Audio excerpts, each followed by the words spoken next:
I do think that some of the things we have not found healthy ways forward yet in the church world is around self-reporting.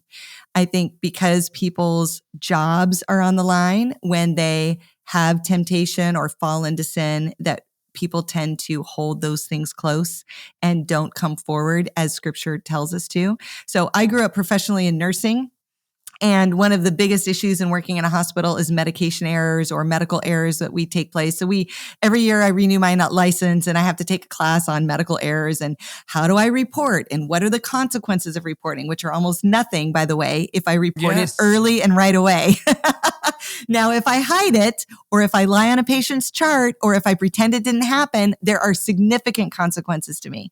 We could do the same thing in our churches if we were more welcoming to people. I've seen people get fired for confessing temptation, and I've seen people who have been caught in sin simply get moved to another church within their denomination.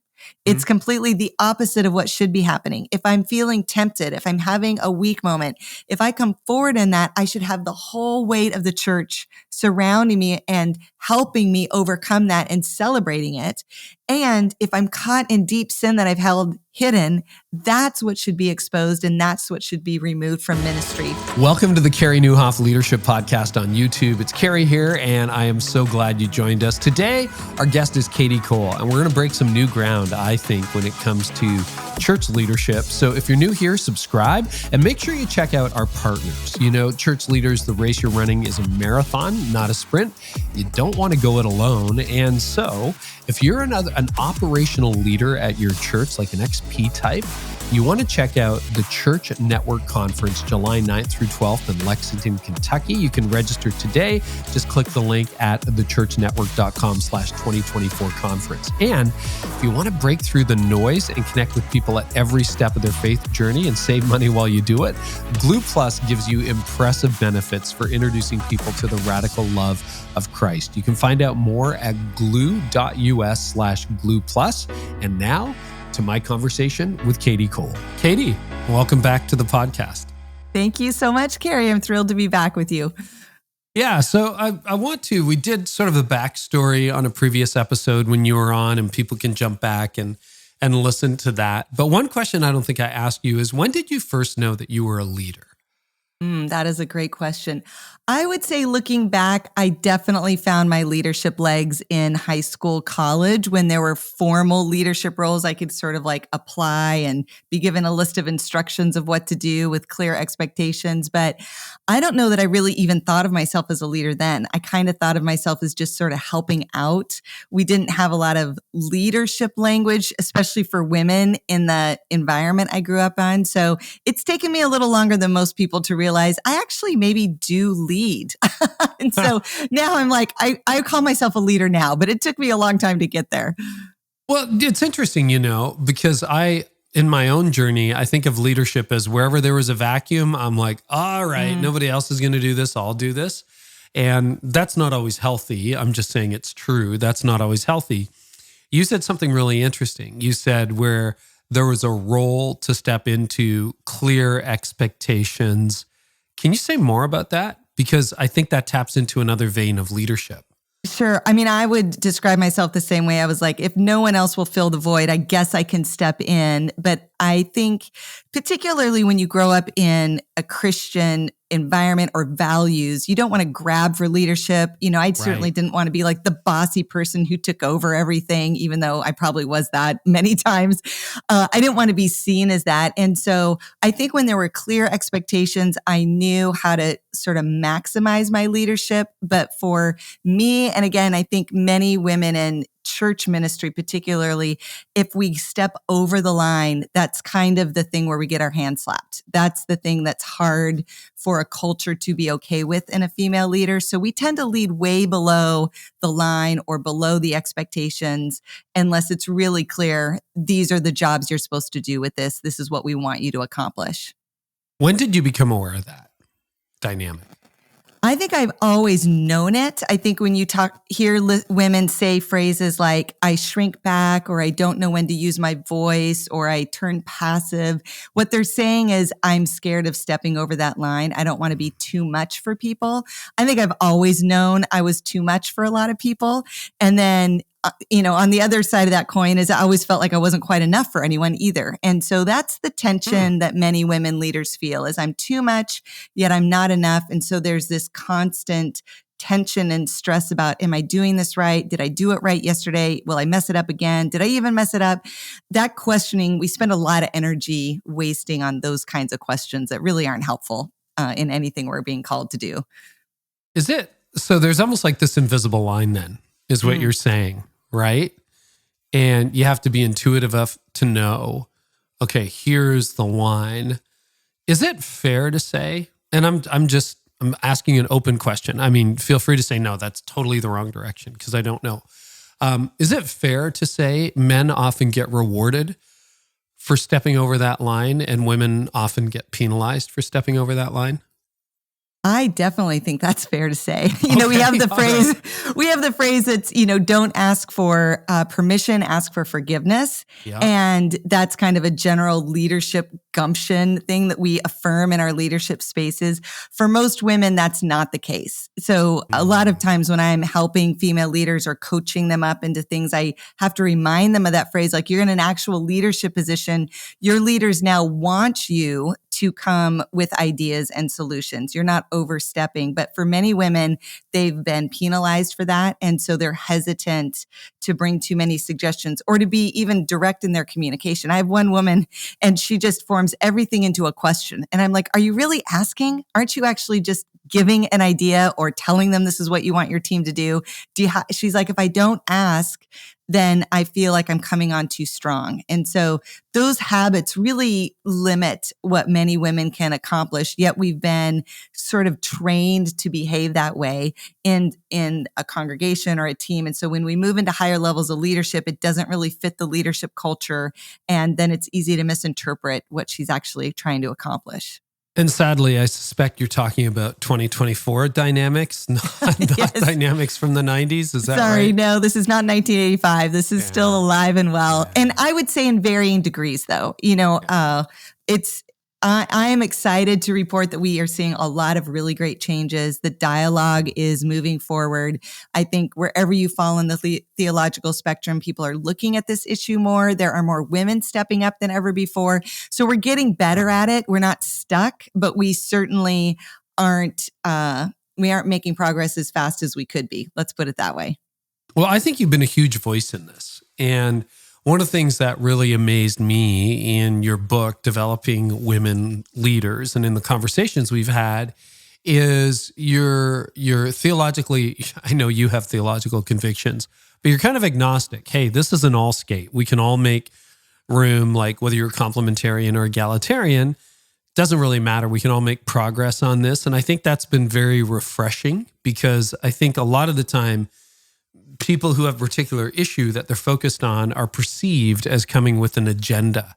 I'd love your comments on that, like on the progress that you've seen made. Why do you think we're making progress in this area? First of all, encouraged to hear it. Secondly, why do you think we're making progress here? I think we have a few pieces that, from my vantage point, I think God has just sort of created in our environment that has shifted this dialogue. So when I first wrote Developing Female Leaders, it was 5 years ago, and it came out right in the same timing as the Me Too movement and the Church Too movement, which really got a lot of people's attention. And so, pastors all of a sudden were worried about being sued. We had all sorts of people sort of finding their voice and exposing stories that had been hidden sometimes for decades in church cultures and in long-standing church environments that many of us had often looked to as sort of like beacons of hope for church leadership and especially for women. And so it was a little bit of a reckoning the last few years around that. And I think it opened up a really important aspect of female leadership and women in any environment, any organization, but also in the church, unfortunately. I think we'd like to believe it wasn't also in the church, but it clearly is. So that kind of rumbling and the awareness of that and it hitting sort of collectively at one time kind of jarred some people into waking up about it.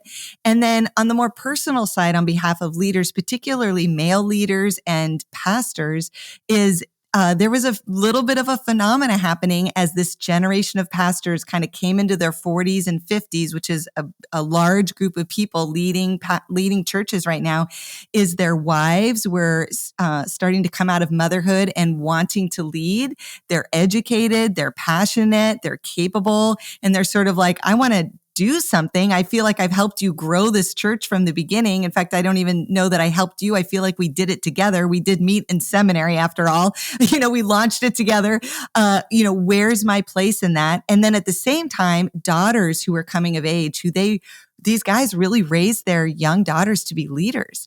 And these young female leaders are coming back from college or even seminary and saying, Dad, I'm not supposed to go bring a casserole every Tuesday morning and I get to lead a Bible study and lead a small group. I think I've got more in me. Where can I do that? And so this sort of cultural awareness and this personal challenge of I see leadership in the women closest to me. And then when, many people then looked at their congregation and said, gosh, I've got a whole population here of educated, capable women who are really killing it in the marketplace. And we're not using them at all in ministry. How do I do something different where maybe I don't have to change my theology, although some people did, but I can at least do better in creating avenues and opportunities for women to use their gifts, especially their leadership gifts, towards the mission that we all feel called to accomplish together. It's interesting that you mention, women who are sort of moving into the kids are pretty much raised phase and daughters rising up.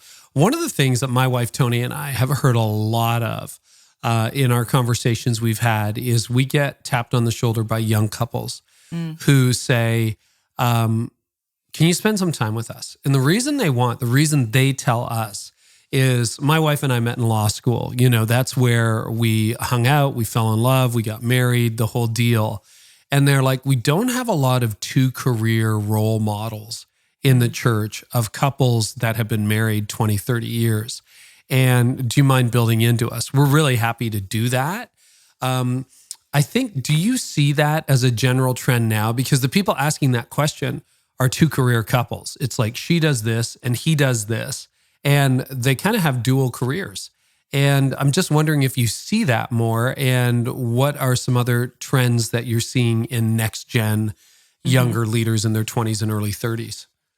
I definitely think 2-career couples is more the norm. All the statistics would say that, and it's even within the church. Part of that is our economics have changed so much that most families can't afford to live off of just one income with a stay-at-home parent. Strangely enough, the majority of the people I know and in my circles tend to be pastors. And so, unfortunately, when your pastoral team all has stay-at-home partners, it's sometimes hard to know how to minister to couples who are 2-income families. And so there is a little bit of a disconnect there sometimes. I definitely think that's one of them. We're really experiencing the first generation of fully educated women, where almost everyone who wanted to go to college was able to go to college. And so women were thinking of careers for themselves. I grew up probably on the very beginning of that. I knew I wanted to go to college, but I really didn't have a mentality or a vision for a 40-year career. And so I kind of thought I would do something for a few years and then be at home and then kind of do something part-time. That was kind of that was the big innovation in my generation as a Gen Xer. But now women are like, gosh, I'm starting my own nonprofit as a freshman in high school. I'm going to go on to do multiple degrees or be an entrepreneur. And I want this kind of lifestyle. I want to travel a lot. I want to have kids. I want to, enjoy my family. I just have a different viewpoint of what's possible for me. And so that shifts things a lot. Definitely, we see a lot more female role models in society in general. I have a memory of the very first time we had a female news anchor in my hometown and the hubbub that caused in my family and community that there was a woman giving the news at night. And now we see women everywhere. They're in all fields. We're celebrating it. And a lot of that is Gen X moms have done a great job really challenging these norms, advocating for their daughters growing up. There's a lot of energy, mom energy for young women. And so I actually think young women are going to do great. I spend most of my time advocating for women who have been around the church for a while or grew up in a different kind of environment where they don't see themselves as leaders yet. They don't understand what the opportunities are. But this younger generation of leaders, especially female leaders, really has a strong sense of calling. They have a strong sense of vision. They do feel the world is open to them. They've been told they're a world changer from the beginning, which I'm sure has its own sense of pressure that we should probably fix. But my concern, honestly, looking forward is mostly because I care about the church being unified and leading the kingdom together. I'm a little bit more concerned for young men than I am for young women right now, in what's to come. But for women, we're in a great place. And I actually think for pastors out there, one of the biggest potentials that we have for female leadership is actually in women in their 50s and 60s. These are empty nest women. They have education and experience. And to be really honest, I hope you don't mind me going here on your podcast, Carey, but when women go through menopause and that blanket of estrogen kind of rolls off their body and they're no longer oriented towards nurturing and harmony and keeping the peace, there's all sorts of potential and fire and passion and unmet calling that is ready to go. And so the church has a huge opportunity to take what is really a growing population. I think it's going to, in the U.S. labor statistics, I was looking it up the other day, it's 10% of the workforce in the next 5 years is going to be women in their 55 and older.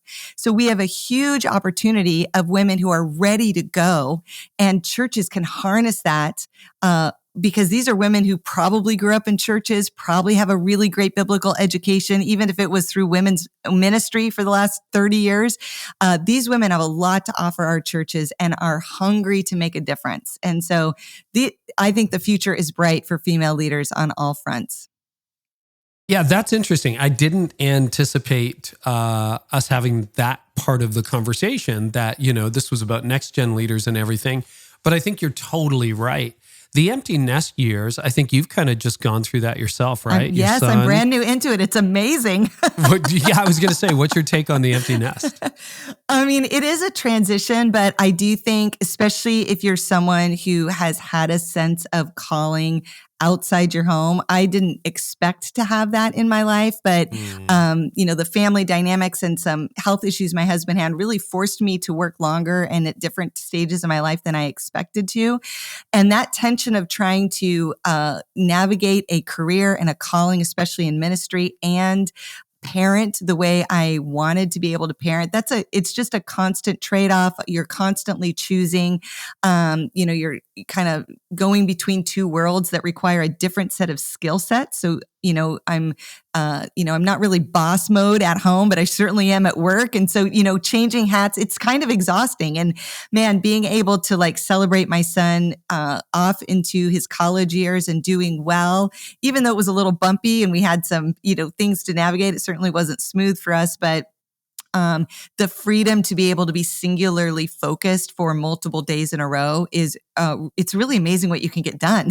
So it's been really a fun time. And then when I dive into motherhood, it's very immersive and I get to be fully present for a few days when I'm with my son or over a holiday or when I go visit him. And so that is a really new, fun season to be in and way more effective than sort of two things at one time constantly.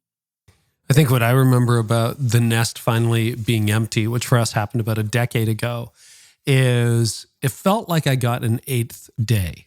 It's just like, there was so much more margin in the calendar because you're not, in the last years, you're not driving your kids everywhere. They're driving themselves, but there's still that constant activity, meal prep, hanging out, having conversations, going to their activities, being with their friends, and then they leave home and it's like, whoa, it got quiet fast.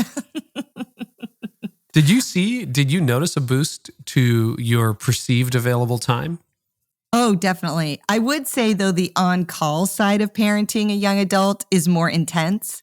And Yeah. so when that phone call does come in, it's 10 times more urgent and important, whether it's good news or bad news. And I have a son, so I'm like, he rarely calls. So I'm like, I will drop almost anything to take that phone call. Yeah. But the logistics and the details and the daily grind are definitely so much easier. Yeah. You said something just in passing I want to come back to about young men. But before we really dive into developing female leaders, young men, the next gen, etc., I want to ask you, how did what you do now become your full-time work? Oh, great question. Well, I didn't really anticipate it. I feel like my leadership life with the Lord has often been just open doors and closed doors and nudges in the right direction. And so I was serving in my local church almost 20 years. I oversaw our multi-site strategy and our multiple campuses and our school of leadership.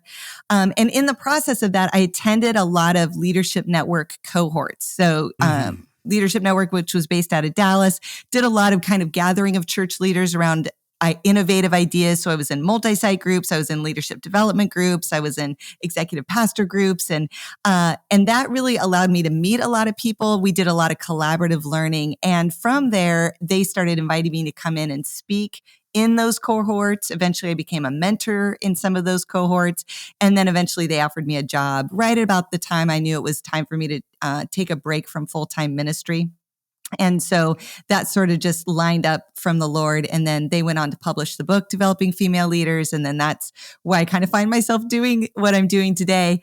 But it certainly wasn't on my radar. I didn't expect myself to be someone who was going to champion female leaders. I kind of didn't pay attention to that topic for very long. So I feel like I'm one of those people. It's almost like Moses, like God's like, what's in your hand? You happen to be a female and you happen to be a leader. Maybe you should talk about that. And so when I did, it really made a difference to people. So I'm still doing it. Yeah, we have a lot of young leaders listening who are interested in probably doing something similar to what you do or what I do. And, they're different. But I'm wondering if you could break that down a little bit, because having a published book does not guarantee that you get to do this, quote, full time. As you know, book royalties are nice, but don't bet the future on them unless you have the runaway success.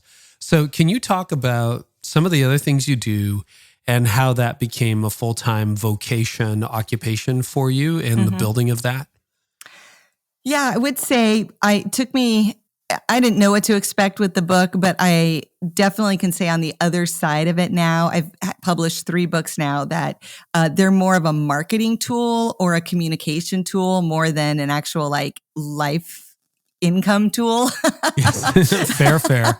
Yeah. Unless you're James Clear or Tim Ferriss or, you sell, you've got to sell literally hundreds of thousands of books to really say, oh, I've got an income. It's good pocket money. Right. And, I'm called to local church ministry. I talk about females. It's a very niche audience. So there aren't that many out there.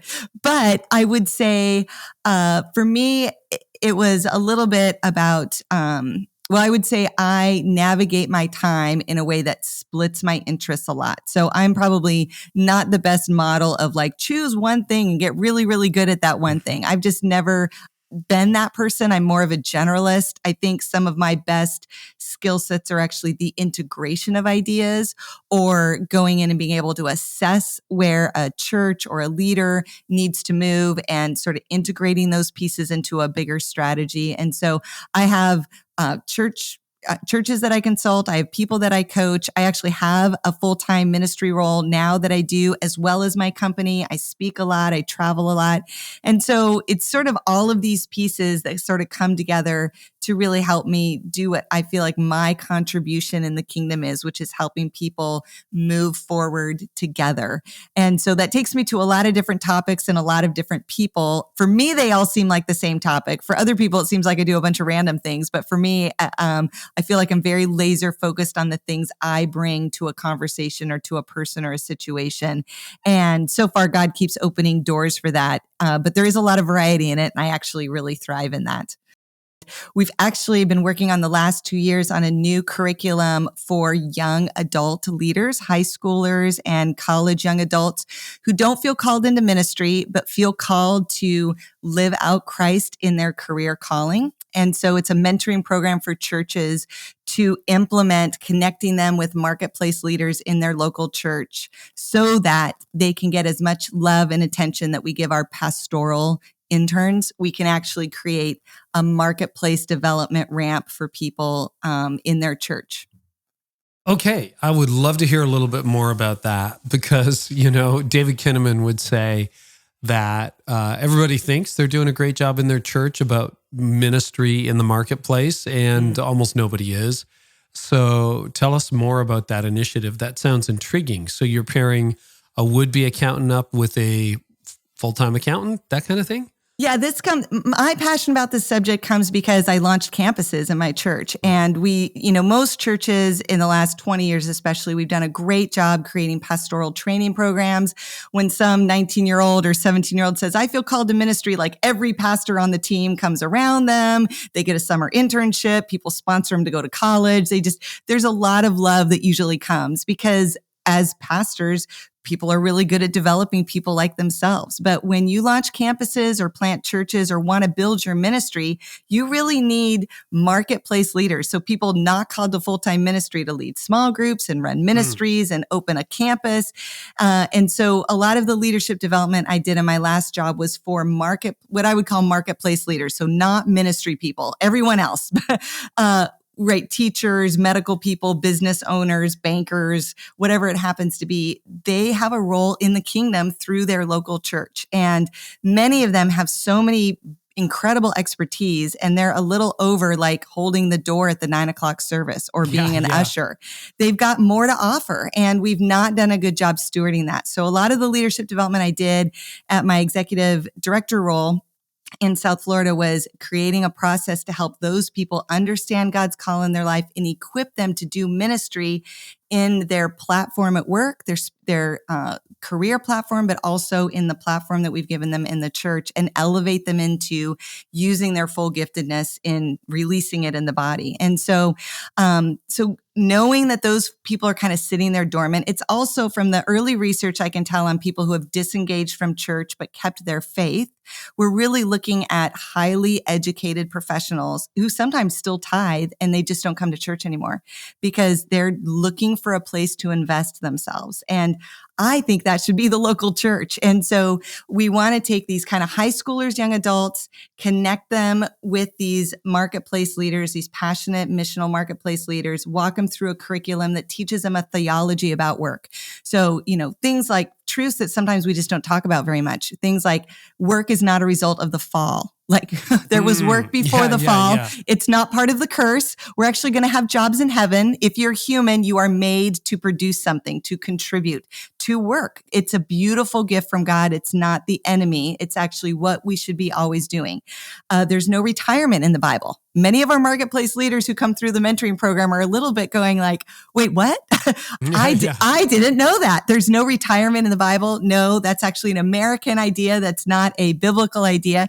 You have something to contribute at 65, at 75, at 85. This is how God wired us. If you're still I think that's a 20th century construct, isn't it? Retirement? Probably. Yeah. Yes, probably. Yeah. I think it goes back to pre-depression or post-depression, but yeah, it was a new concept. I mean, in the past, you were kind of dead at 67 on average, right? Right. I know. I hit 50 and I was like, a lot of times people didn't live this long. So I feel like I'm on borrowed time here to make it count.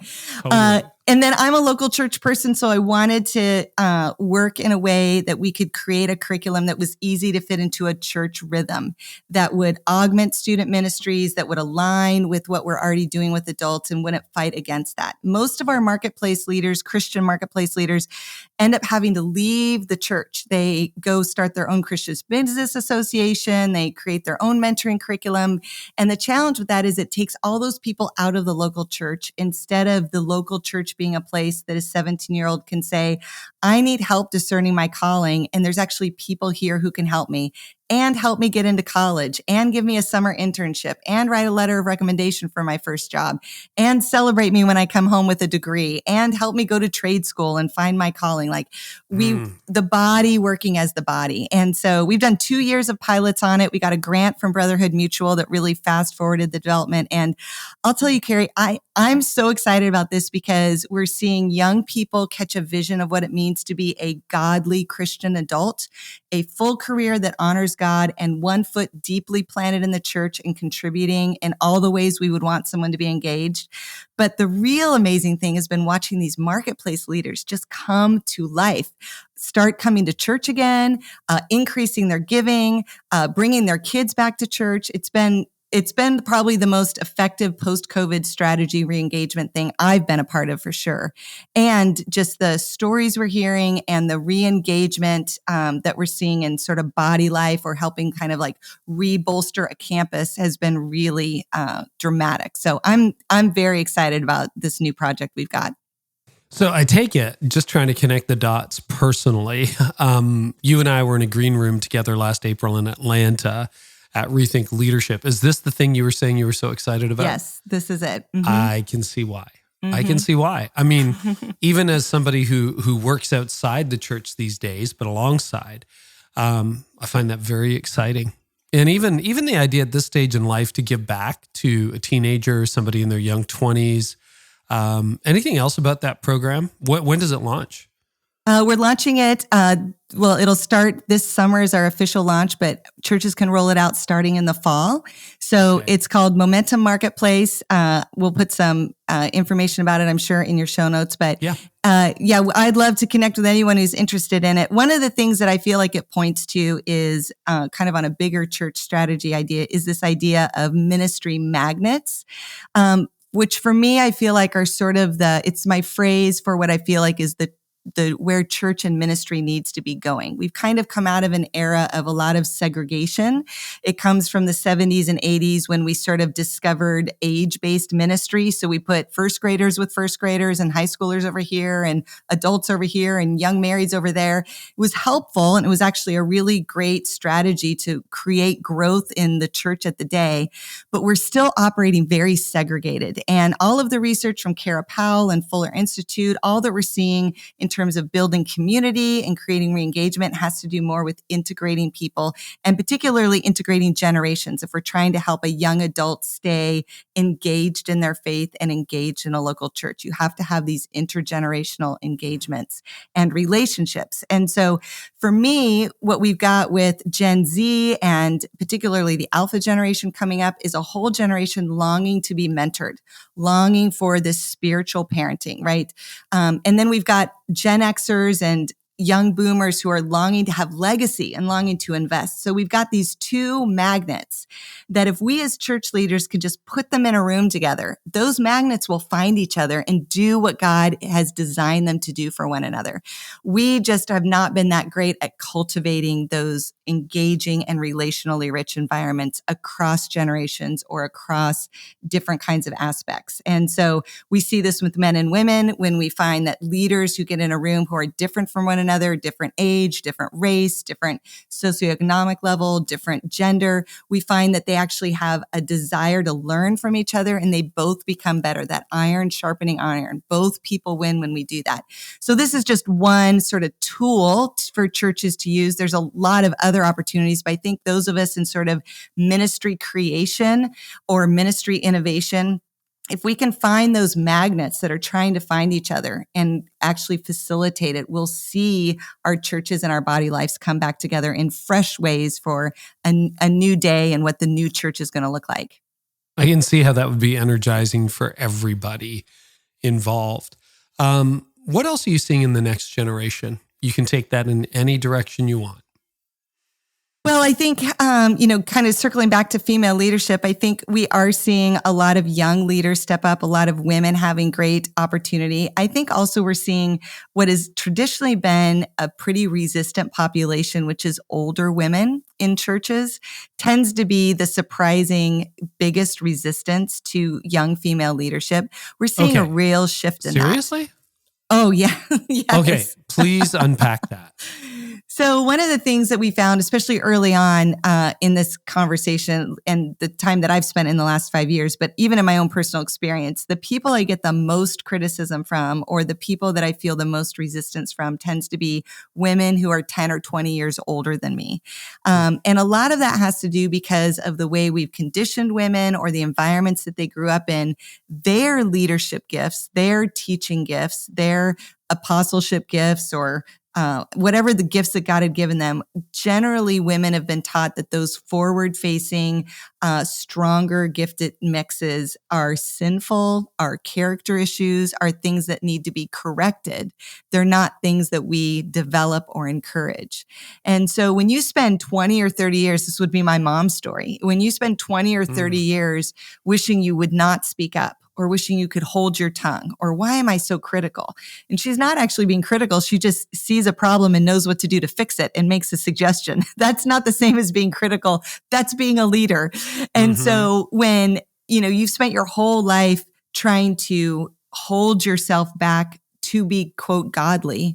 And then a bunch of young female leaders come in and they get to do whatever they want, and they're holding the microphone and they're teaching and they're leading strong and being applauded for it. It's really hard to reconcile that. And so many of those women feel the responsibility to kind of help put that girl in her place and let her know she shouldn't be on stage, or she shouldn't be leading like that, or she's really probably needs to be, really looking at her heart issues because she's being pretty bossy out there. So one of the biggest surprises for leaders, particularly male leaders and senior pastors, leading a movement in their church around female leadership, is how many older women send emails or sit down and talk with them and have concerns about how this is going and if this is the right thing. How do you coach those older women if you face that kind of resistance, or can you?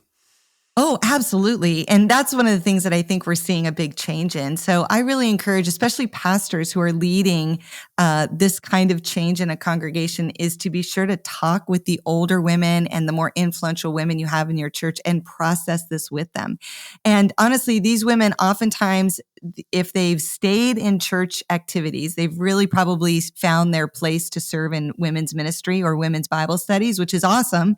But they know their Bible, and they are going to need a biblical reason why you are making this change. This is not theoretical for them. This is not hypothetical. This is not rah-rah feminism. They're not interested in that. They're like, show me in the Word why you think what you're doing with these women is okay.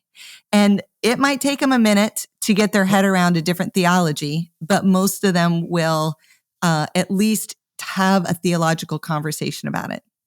And to be fair, those are probably the verses that were given to them when they were in their teens and 20s to, quote, keep them in their place, or however you want to phrase it. So if you can give me the elevator pitch of what you might say to someone, female in her 50s or 60s, who's using the scripture to justify keeping young women out of leadership, what would you say to that person?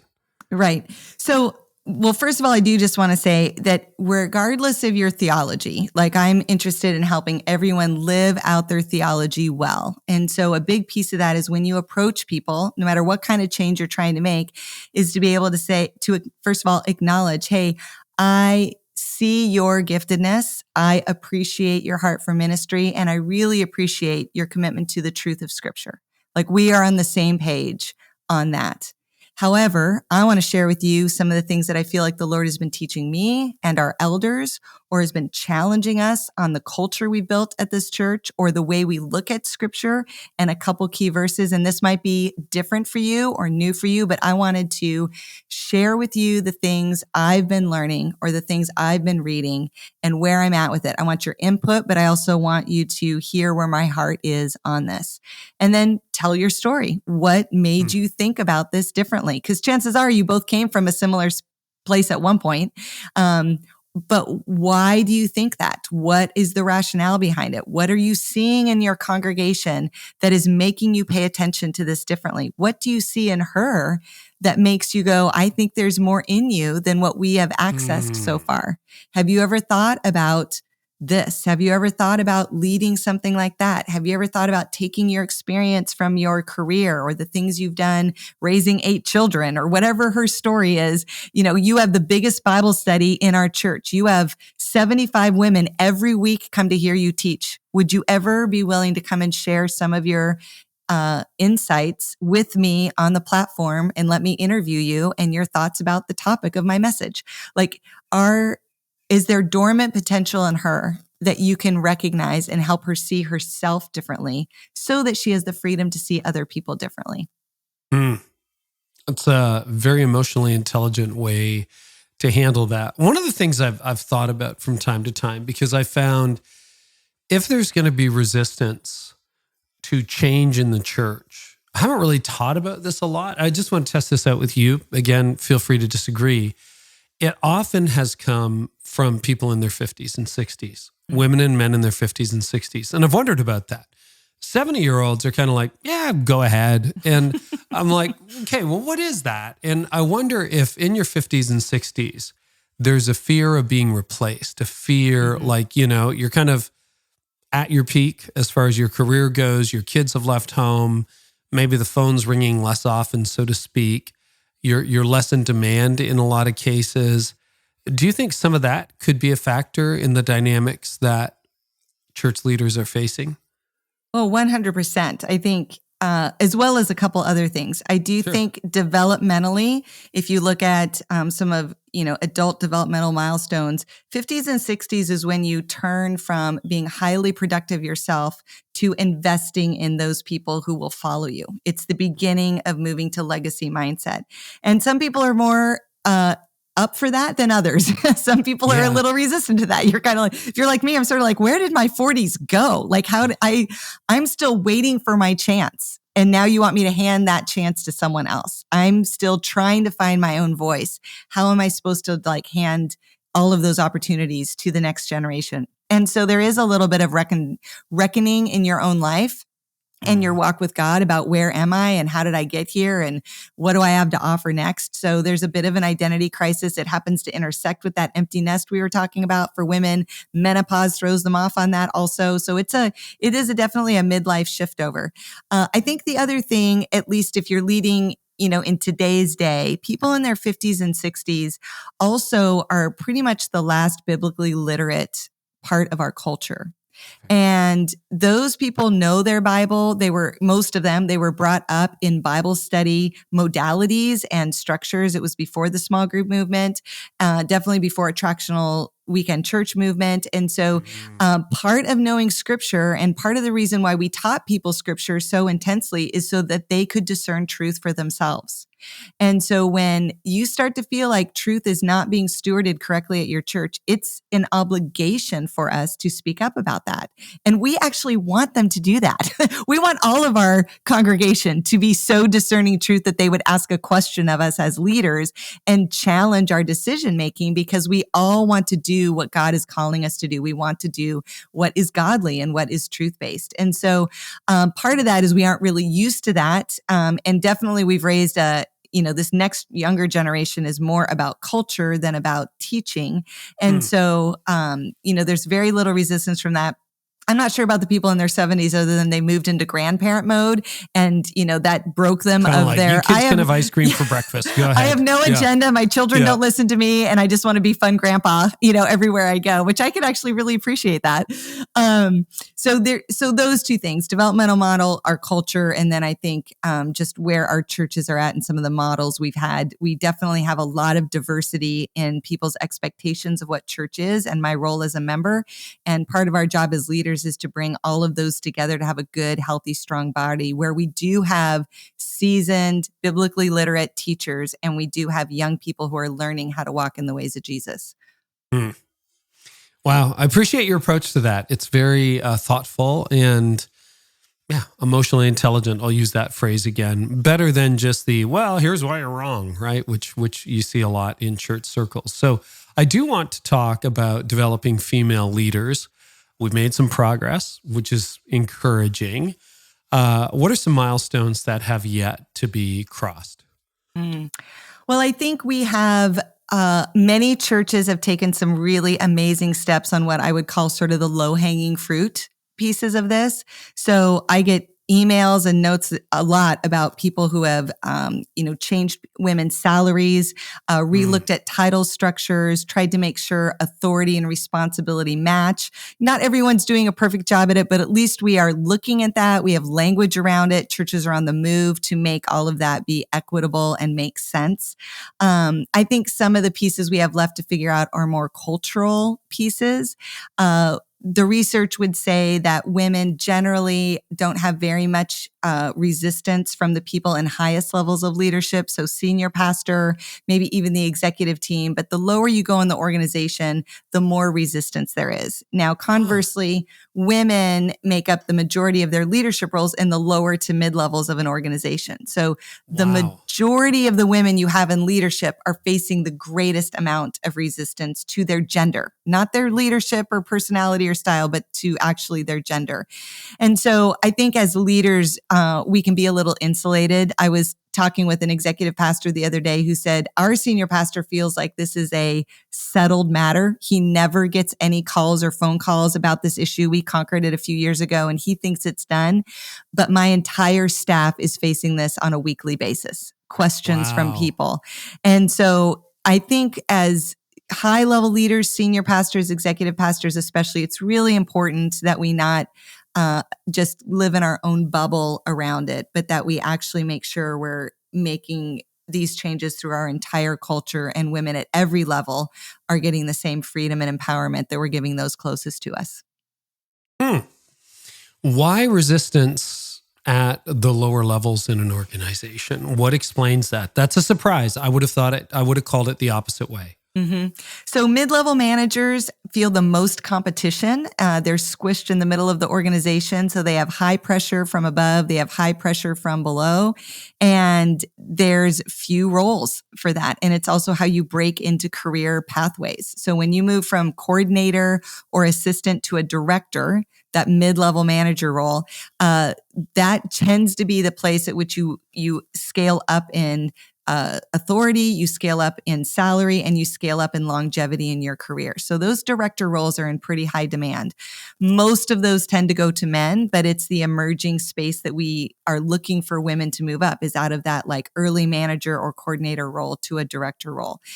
So the competition is steep. That brings out not the best in us when we feel like there's competition. In fact, even the research about women sort of being competitive against each other, that's really a matter of women intuitively knowing there's really only one or two spots for women. And so it creates a competitive nature. We see that in any time there's competition, it brings out the worst in people. So that would be the first thing. The other thing is mid-level manager or mid-levels, especially in churches, tend to be filled with volunteer leaders who may or may not fully align with your whole culture. They're not sitting in staff meeting. They're not held accountable to the culture you're trying to build. We rarely give feedback to volunteers, although I would like to champion the idea of an annual review for every volunteer out there. Leaders thrive on feedback. We would all do better if we were honest with our teams about how we can grow and improve. And this would be one of the areas we would want to do that is how are we treating people? What's the diversity ratio on our teams? Are we actually representing our congregation and our community in the way that we lead at every level of the organization? Fascinating. So I do not have data, probably like you do, but the data I have seen suggests that senior pastors are relatively well paid, not great, but like, okay, they at least have a almost living wage on average. What I'm noticing is a lot of the associate positions in the mid to lower are not being well paid. So that executive level, XP, senior pastor, probably okay. But you get down into the children's ministry coordinator, et cetera. Where does the gender pay gap in the pay structure as a whole sit these days? Yeah, women are still way below what men get. I would say it's on the move, particularly in the marketplace, but the church tends to be far below what the marketplace is. So there isn't as much clean data post-COVID, to be really honest. So I see mixed reviews on those. But I would say, generally speaking, over the last couple of years, it's probably about 80 cents to the dollar for what women make to men. In the church, it tends to be 72%, 72 to 75%. Wow. If you are what we would call if you have what we call intersectionality, which is a female who is also non-white, so like a Latina woman, she's making more like 59%. And so it's a dramatic difference. And I would say those pay scales also change relative to the size of the church. I think the bigger the church obviously tends to have higher level salaries, but some of our smaller churches, even churches of 1,000, which is a significant size church, their mid-level to lower level salaries generally are definitely not a living wage, barely a 50% wage. I coach a lot of women. Most of them could leave their job and their homes would be fine in terms of pay. They're there strictly for the calling and because they love their church. But they would also like to be able to pay for aftercare for their kids so they can stay and work a full day or maybe eat out once in a while and not clip coupons on their one day off a week. So we do a lot when we right size those salaries, particularly for women who are leveraging a lot on the home front. Well, and so you're not only an advisor, you've also done that when you were leading at a very large church. For leaders who realize there's a pay gap, who want to do something about it, what is a good strategy to do that? The first thing is to really take a look at what's actually happening. The great thing about looking at pay is it's so concrete. So much of this topic is nuanced. It's very personal. It's emotionally charged. But when you look at pay scales and when you put them against ratios that are very concrete, number of volunteers, number of participants in your ministry. So sometimes one of the first places to look is children's ministry versus student ministry. So generally speaking, children's ministry is run by women. Student ministry tends to be run by men. And so, but children's ministry, generally speaking, is 2 to 3 times the influence and number of people as student ministries. But student pastors often get paid sometimes twice as much as the children's director, especially if you're in multi-site and you have smaller campuses. And so that right there, I would say if you could just look at that one ratio, and if that is off at all, and I would say you want equal pay would be the minimum standard. But if you have someone who's got, 100 children and 25 volunteers versus 10 teenagers and 2 volunteers, you're actually looking at paying the children's director far more than the student pastor because of their scale and scope of care and influence on the campus or the church. But even if you could just make them even, it would be the starting place. But if that ratio is off, you definitely need to be digging into almost all of your other roles to see what biases might be accidentally in there. That is a good point because you look at the complexity of kids ministry, raising, sometimes dozens, hundreds of volunteers, the schedule, all the age, ranges in kids ministry, preschool, etc. I always think of it as one of the most complex jobs in the organization, and perhaps, it is right up there with being a senior pastor. Job. Yes, it is. Well, Sunday keeps coming, right? Same with the senior pastor, but gosh, senior pastors, unless you get laryngitis all the time and you suddenly can't preach and you have to figure out what to do about that, that's what a children's director lives every single week. Like you're going to have 20% of your team is probably going to call off on Saturday night or just not show up on Sunday morning. And so it is the turnover in children's ministry is very significant. Most people outsource caring for their own children in today's world. They don't change. It's too complicated. They don't change all of their own kids' diapers. And we want them to come in and volunteer to change other people's kids' diapers. So it is a hard recruitment, hard turnover role. Children's pastors get the big kudos from me. And they're a lead key indicator in the growth of your church. Like it is one of the top performers. You can have semi-good worship, but if you have semi-good children's, you will see it in your weekend attendance. Other trends you're seeing, encouraging or discouraging?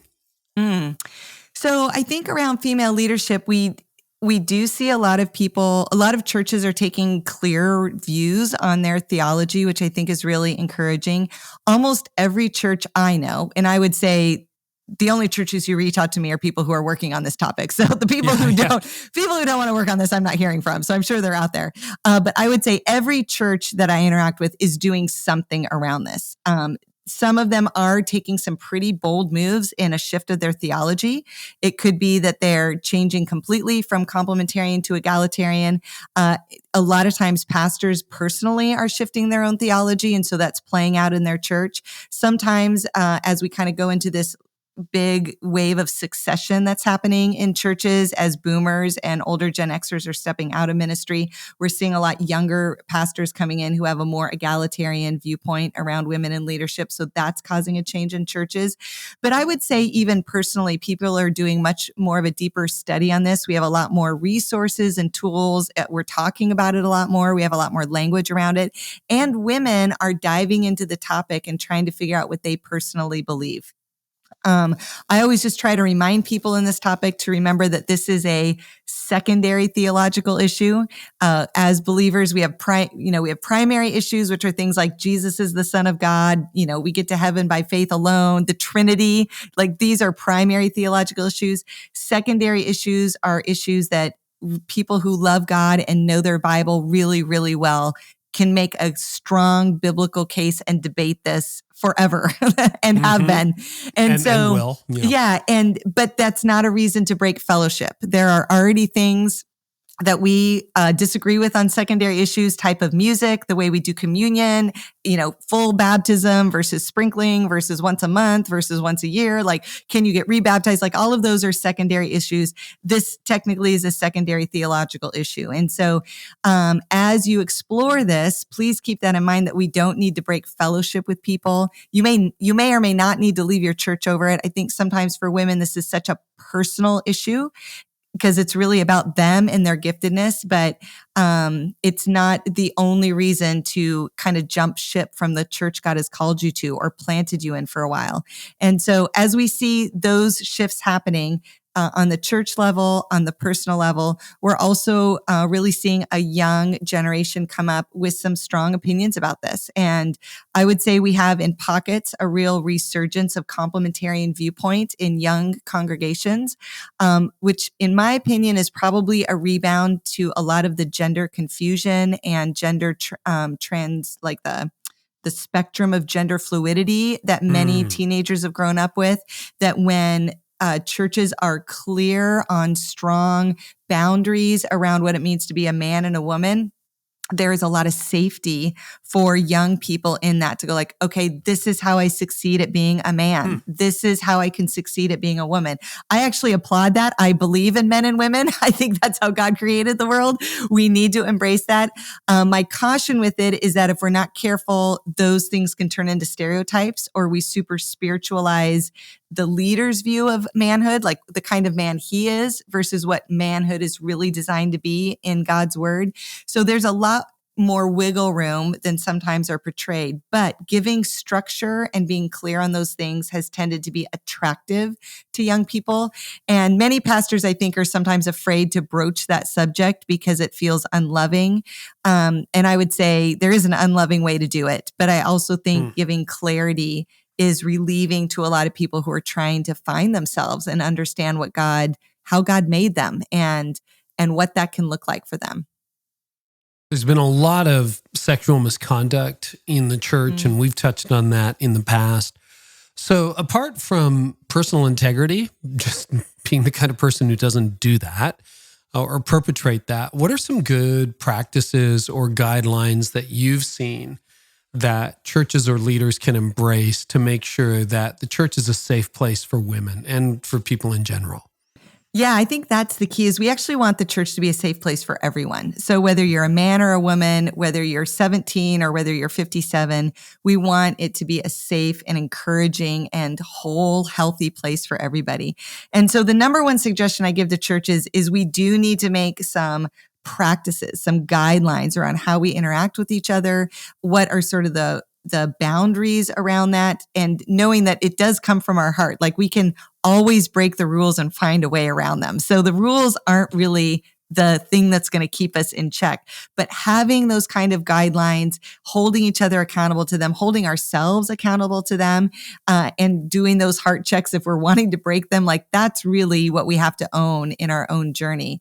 But when we make those policies, or when we make those guidelines or professional practices, we need to make sure that we're doing it very thoughtfully and not out of fear or what can go wrong, but really out of what is going to be the most universal and what can we do with everyone. So as a leader, making sure that if you're going to have lunch with some people, you're going to be okay having lunch with everybody, because that's the big challenge with some of these practices, or like the Billy Graham rule, or some of the things that many of us have inherited, is that they tend to find safety in men connecting, meeting with men, women meeting with women. But in today's era, that is not above reproach. That we're beyond the safety bubble that is supposed to present.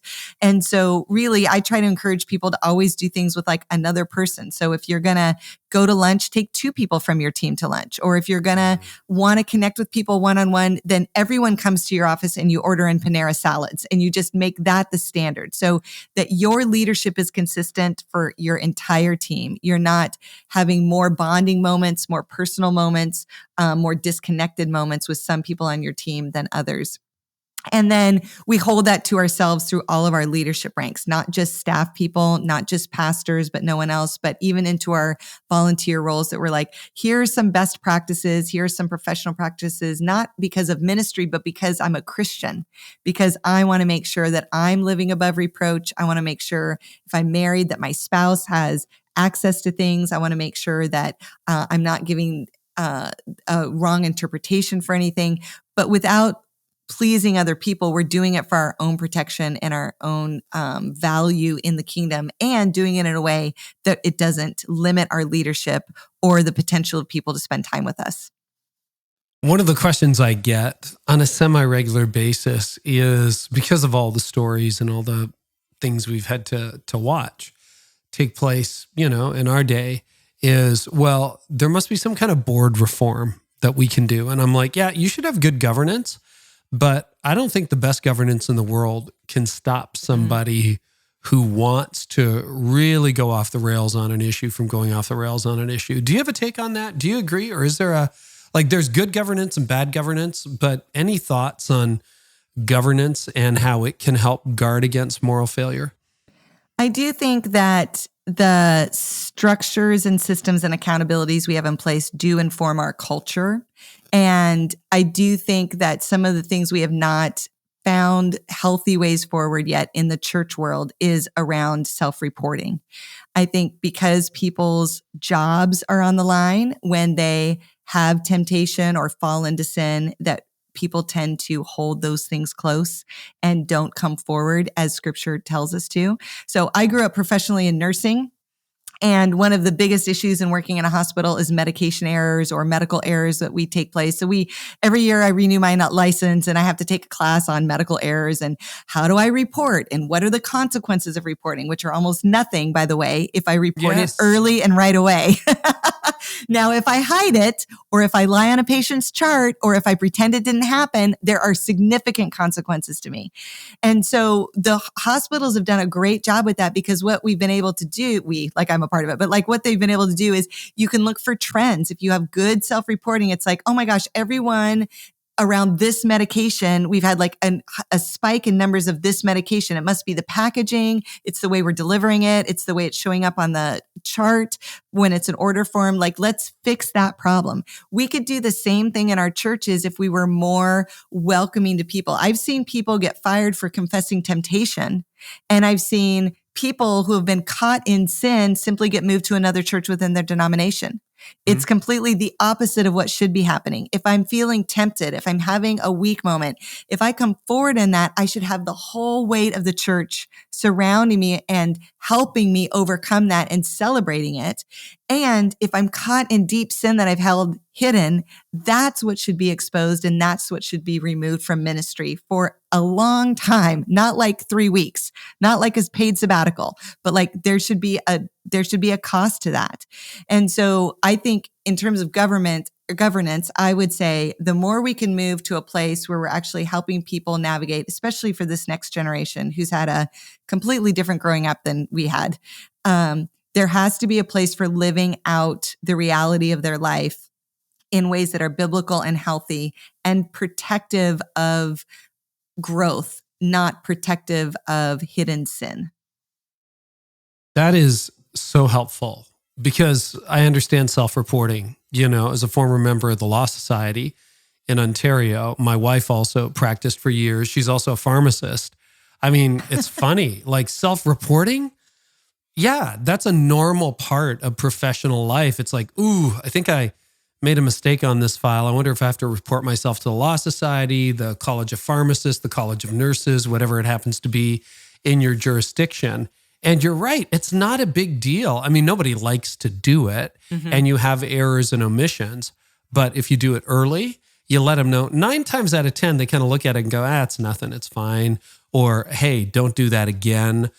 But that is such a norm in professional life. And this is the first time I've made the link to ministry. Boy, but you're right. So many people live in fear. Like when I burned out, I went to my board and they were great. But I've talked to numerous pastors who went to their board under similar circumstances or even less burned out than I was, and they got fired.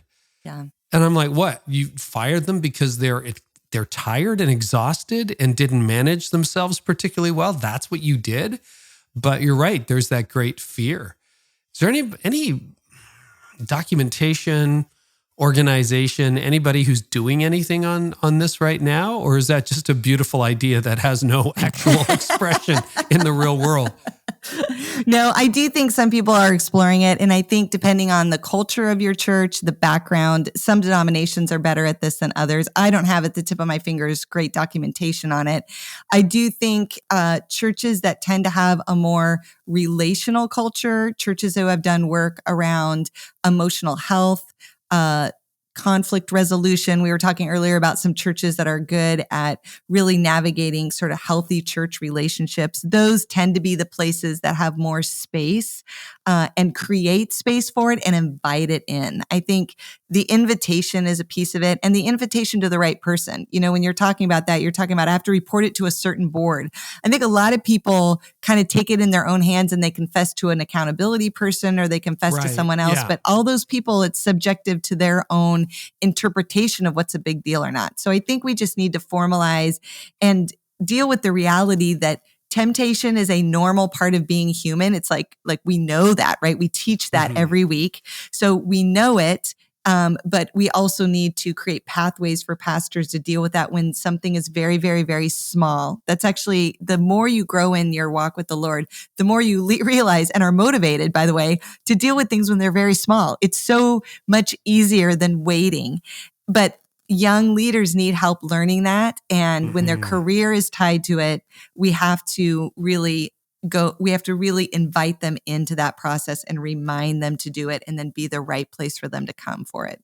This is a new filter for me, but that is something looking back on 2 decades as a pastor that I probably instinctively did. I mean, there wasn't a particular sexual episode, but if I did something or saw something that I thought might have implications for the church or our ministry, I often wouldn't even wait until the next meeting. It's like, hey, you guys need to know this person's really upset, or I did this thing and it kind of made the staff meeting go sideways. Or I remember one case where I got really mad at a guy who was opposed to change. It was the only time I really lost my temper.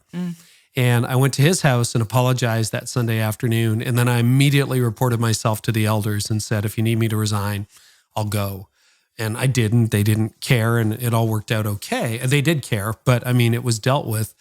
But man, that would be. I've never thought about leadership through that filter. Wow, worth the price of admission. And there's been a lot of other gems as well too. Okay, anything else you are seeing in the church that's grabbing your attention, Kadi? I really think that the return to some of our more traditional practices is going to become a greater and greater tool in the leadership toolbox of pastors moving forward. I think young people just like those of us who are a little bit older, we wanted to be a part of something bigger than us. But I think in today's information age, young people are looking for something that is not just like 9 campuses. Like, I don't think that's what's going to make it. That doesn't feel bigger than them to them, but something that transcends time. So I've been encouraging a lot of the churches I work with, especially if you have any sort of traditional kind of background, to reinvigorate those. Take time to explain communion. And that people have been doing this for literally thousands of years, right? That this is something that Jesus, we can open scripture and see it. And I think sometimes we get in the kind of a rut of explaining things like communion, especially if you do it frequently, that we don't really make it as sacred.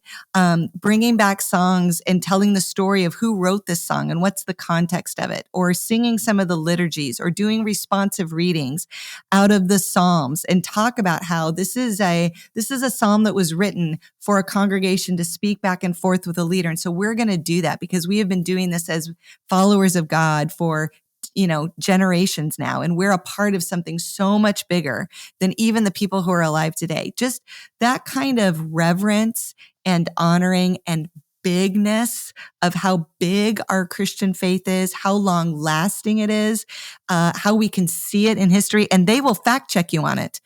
Yes. Up until this point, an 11-year-old has not had the ability to go and look up the significance of baptism, but they can now. And so I would leverage that in the life of a congregation and remind people that, gosh, God, our world feels like it's crumbling. But if you look at 2 Corinthians, we're not that far off. It's happened before. It's going to probably happen again. So we don't need to panic about the current. We're a part of God's bigger story.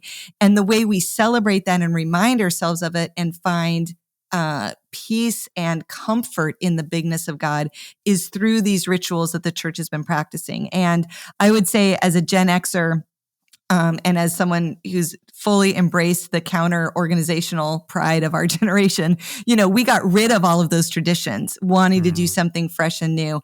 I think it's time we return to some of them and remind ourselves what we're really a part of and how big all of this is that we get to be involved in.